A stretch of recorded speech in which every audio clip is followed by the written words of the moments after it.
Hello friends, इस class में हम मैथ्यू नॉट से रिलेटेड 10 पॉइंट्स, पिछली क्लास में हमने 10 पॉइंट करे हैं। इस क्लास में हम और 10 पॉइंट भी पढ़ेंगे। और ये ऐसे पॉइंट हैं जो आपके लिए शुरुआत में लग सकते हैं कि अरे तो किसी काम के नहीं हैं, लेकिन ऐसे पॉइंट ही हमको एग्जाम में हमेशा हमारा रास्ता होते हैं। तो अगर आप तैयारी कर रहे हैं, पीजीटी की तैयारी कर रहे हैं और मैथ्यू नॉट या कोई और एग्जाम जिसमें आप मैथ्यू नॉट आपके लिए प्रेस्क्राइब है, तो ये पॉइंट जो है आपके लिए काफ़ी इम्पोर्टेंट है। तो चलते हैं, शुरुआत करते हैं आगे। जो पिछली क्लास को कंटिन्यू करते हैं। हमने पिछली क्लास में 10 पॉइंट कंप्लीट किए थे। अब हम नेक्स्ट जो है 11 नंबर से पॉइंट की शुरुआत करते हैं। इन्होंने 1859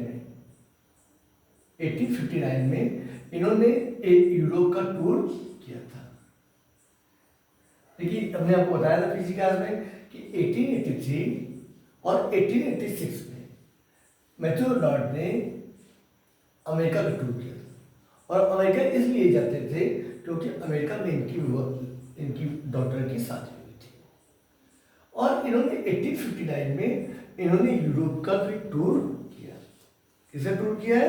यूरोप का टूर किया है। अगला पॉइंट,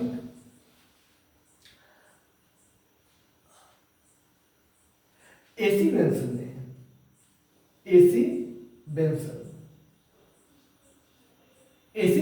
ने एक वर्क लिखा है। एसी बेंसन ने एक वर्क लिखा है, उसका नाम है an edition of poem by Arnold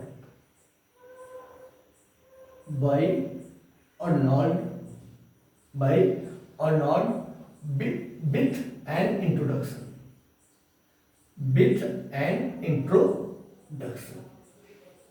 ये वर्क जो है an edition of poem by Arnold with an introduction. ये वर्क जो है एसी बेंसन ने लिखा है। और इस वर्क को पब्लिश जो है जॉन केन, इस वर्क को जो है पब्लिश जॉन कैन ने किया था। जॉन कैन ने इस वर्क को पब्लिश किया है। An edition of poem by Arnold with an introduction. इसको लिखा किसने? एसी बेंसन ने लिखा है। और पब्लिश किसने किया था? पब्लिक जो है इन्होंने जॉन कैन ने किया है। नेक्स्ट अब चलते हैं अगले पॉइंट पे।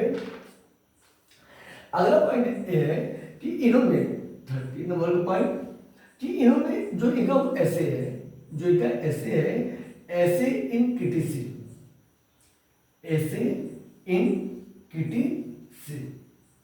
इस वर्क में इन्होंने क्या किया है? इन्होंने ब्रीफ सर्वे किया है। किसका ब्रीफ सर्वे किया है? ये सर्वे किया है इंग्लिश पोइट्री का मतलब शुरू से लेकर मतलब एंशिएंट इंग्लिश पोइट्री से लेकर अपने समय तक जितने भी राइटर्स थे, चाहे विलियम शेक्सपियर हो या होमर हैं, वर्जिल हैं, दांते वगैरह हैं, इन्होंने मतलब सारे लोगों का ऐसे मतलब सर्वे किया था। इस वर्ग में ऐसे एंड क्रिटिसिज्म। उसके बाद नेक्स्ट पॉइंट ये है कि कैजमियन ने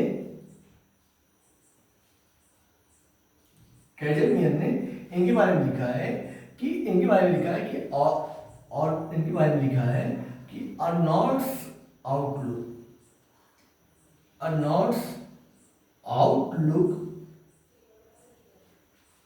इज ऑनेस्ट, फ्रैंक।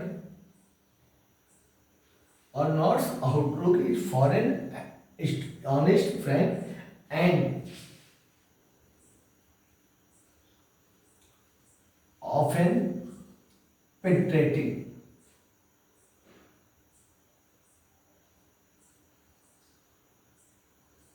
एक कमेंट जो है अर्नोल्ड के बारे में, मैथ्यू अर्नोल्ड के बारे में एक कमेंट जो है, Arnold's outlook is honest, frank and often penetrating. एक जो कमेंट है एक कैजिमियन ने मैथ्यू अर्नाल्ड के बारे में किया था। नेक्स्ट पॉइंट, इनका जो अर्नाल्ड का मैथ्यू अर्नाल्ड का जो क्लासिज्म एस्पेक्ट है, मतलब जो इनका वर्क है, मतलब इनका जो ये है स्टाइल है, पोएम की स्टाइल है कि मतलब क्लासिकल जो स्टाइल है, मतलब क्लासिकल में कौन सा कैसे किस तरीके का इनका जो एस्पेक्ट था वो है ग्रैंड स्टाइल। जैसे ग्रैंड स्टाइल क्या होता है, ग्रैंड स्टाइल जो होता है जैसे एपिक वगैरह जो लिखे जाते हैं, जिसमें मतलब क्या है कि किसी को बड़ा योद्धा या किसी को बड़ी ग्रेट पर्सनालिटी दिखा के शो किया जाता है, तो इनकी जो क्लासेस का एस्पेक्ट है वो ग्रैंड स्टाइल। जैसे आप जानते हैं कि जॉन मिल्टन ने जो पैराडाइज लॉस्ट लिखा है वो ग्रैंड स्टाइल में ही लिखा है। तो मतलब इनकी ये वो स्टाइल जो ग्रैंड स्टाइल जो है वो इनके क्लासेस का एस्पेक्ट रही, मतलब वही तरीका इनको ज़्यादा पसंद आता है।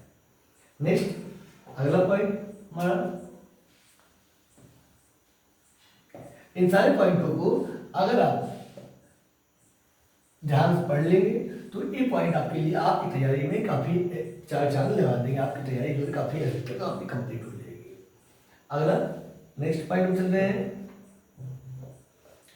इनको जो है लास्ट ग्रीक के रूप में भी जाना जाता है। लास्ट ग्रीक भी इनको कहा जाता है, मैथ्यू अर्नाल्ड को लास्ट ग्रीक भी बोला जाता है, ठीक है ना, लास्ट ग्रीक भी इनको बोला जाता है। 17 अगला पॉइंट ये है कि इन्होंने कल्चर एंड एनर्जी इनका जो वर्क है,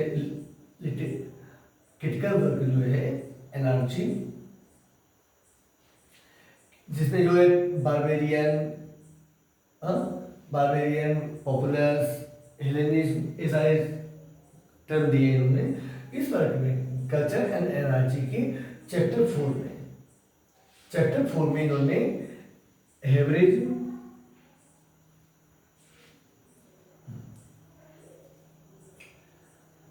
और हेलेनिज्म के बारे में इन्होंने जो है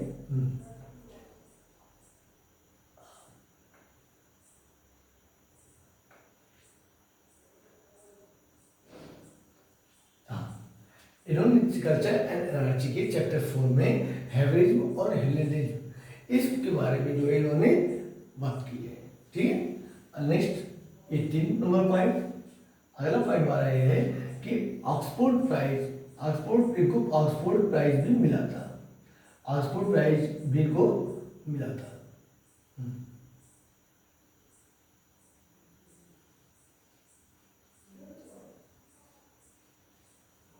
एक प्राइज को जो है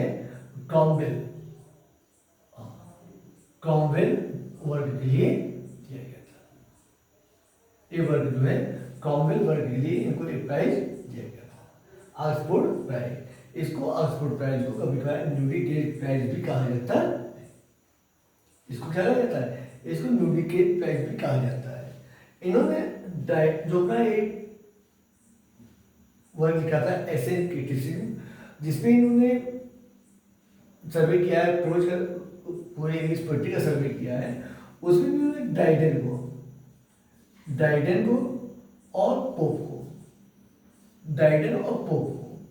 अलेक्जेंडर पोप जो है, इनको जो है जो दोनों लोग जो है न्यू क्लासिकल एज की पोएट्स थे। तो ड्राइडन और पोप को इन्होंने पोएट नहीं माना है, बल्कि इनको जो है क्लासिकल ऑफ प्रोज, इनको जो है क्लासिकल ऑफ प्रोज माना है।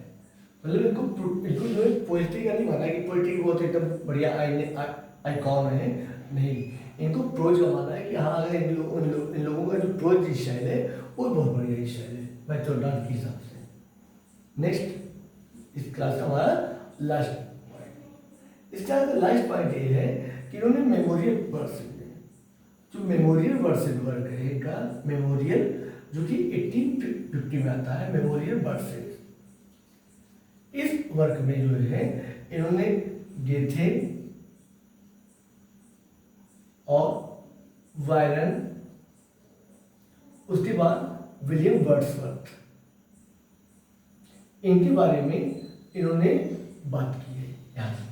देखिए सबसे पहले क्या है कि पहले ये सब विलियम वर्ड्सवर्थ एक्सपायर होते हैं, तो उनकी मृत्यु पर एक वर्क लिखा जाता है। और इस वर्क में क्या होता है कि ये दिखाते हैं कि विलियम वर्ड्सवर्थ की मृत्यु जो है मानव जाति के लिए, इंग्लिश सोसाइटी के लिए या कितनी नुकसानदायक है। ये बताते हैं कि पहले गेथे थे, उन लोगों उनको जो है लोगों की फिक्र थी, तो लेकिन वो चले गए। तो बायरन थे, बायरन ने भी काफ़ी हद तक लोगों के लिए काम किया।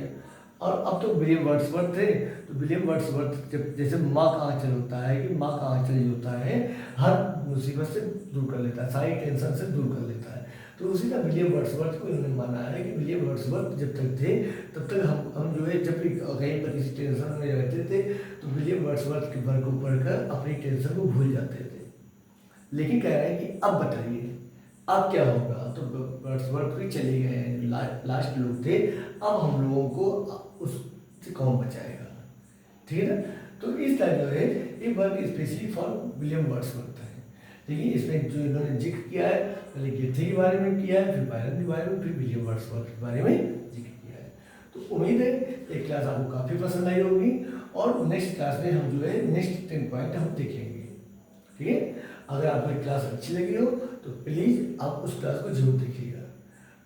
और लिंक जो है मेथड नॉट से रिलेटेड सारे टॉपिक की लिंक आपके डिस्क्रिप्शन बॉक्स में दे दी गई है। आप वहाँ पर जाकर लिंक चेक करके आप मेथड नॉट से रिलेटेड सारी क्लास आप देख सकते हैं। और आप सारी क्लास देखेंगे तो आप एक चीज़ तो जान लीजिए, इसकी 100% गारंटी है कि एक सारी क्लास आपके लिए बहुत इंपॉर्टेंट होगी, ठीक है। तो मिलते हैं नेक्स्ट क्लास में। अगर आपने चैनल को सब्सक्राइब नहीं किया है तो प्लीज़ चैनल को सब्सक्राइब जरूर करें।